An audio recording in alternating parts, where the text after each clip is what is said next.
Selamat malam, perkenalkan saya Ferdi Kahendani, peserta Latsar golongan 3 Angkatan 14 tahun 2020 dengan nomor urut 13. Malam ini saya akan meresume materi tentang pelayanan publik yang disampaikan oleh Ibu Hana. Tujuan pembelajaran dari pelayanan publik adalah 1. Memahami konsep dan prinsip pelayanan publik, memahami pola pikir ASN sebagai pelayan publik, memperhatikan etikat pelayanan publik. Apa itu definisi dari pelayanan publik? Definisi dari melayani adalah membantu menyiapkan apa yang diperlukan seseorang. Menurut Kamus Besar Bahasa Indonesia, pelayanan adalah usaha melayani kebutuhan orang lain. Menurut KBBI, pelayanan publik atau kegiatan rangkaian kegiatan dalam rangka pemenuhan kebutuhan pelayanan sesuai dengan peraturan perundang-undangan bagi setiap warga negara dan penduduk atas barang, jasa, dan atau pelayanan administrasi yang disediakan oleh penyelenggara pelayanan publik.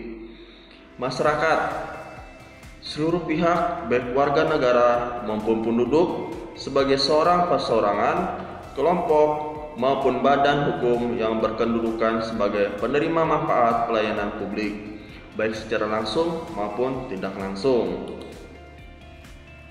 Nah, ada jenis barang dalam pelayanan publik, yaitu barang semi publik, barang privat, barang publik, dan barang semi privat. Nah, dalam pelayanan publik itu ada paradigma administrasi publik. Yang pertama itu disebut dengan Old Public Administrasi, New Public Management, dan New Public Service. Apa perbedaan pelayanan publik dan pelayanan privat? Yang pertama, pelayanan publik itu memiliki ciri-ciri mulai dari sifat barangnya adalah barang publik, semi publik, dan nasional. Sedangkan pelayanan privat yaitu barang privat.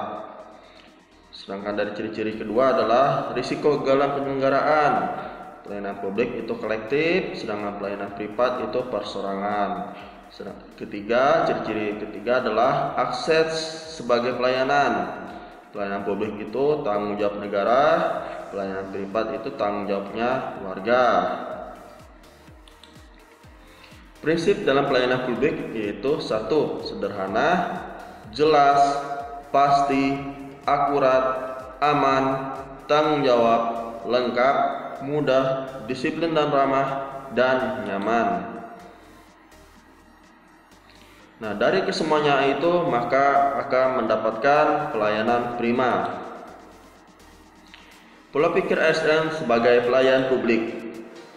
Yang pertama, pengertian dari pola pikir adalah pola yang menetap dalam pikiran bawah sadar seseorang, merupakan pola-pola dominan yang menjadi acuan utama seseorang untuk bertindak.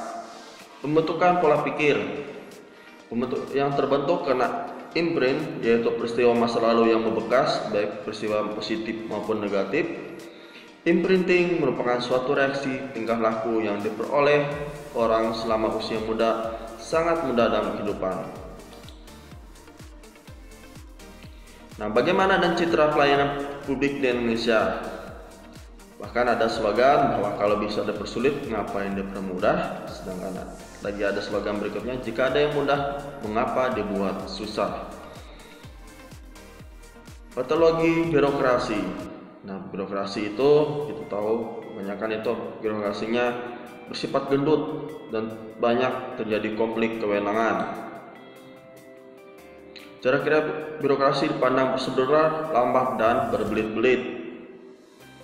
Sering terjadi adanya korupsi, kolusi, dan nepotisme. Nah, bagaimana pola pikir ASN sebagai pelayanan publik? Yang pertama, nilai dasarnya adalah jujur, tanggap, cepat, tepat, akurat, berdaya guna, berhasil guna, dan santun. kode etik, hormat, santun, sopan, tanpa tekanan, dan fungsi ASN, pelaksana kebijakan publik, pelayanan publik, perekat, dan pemersatu bangsa.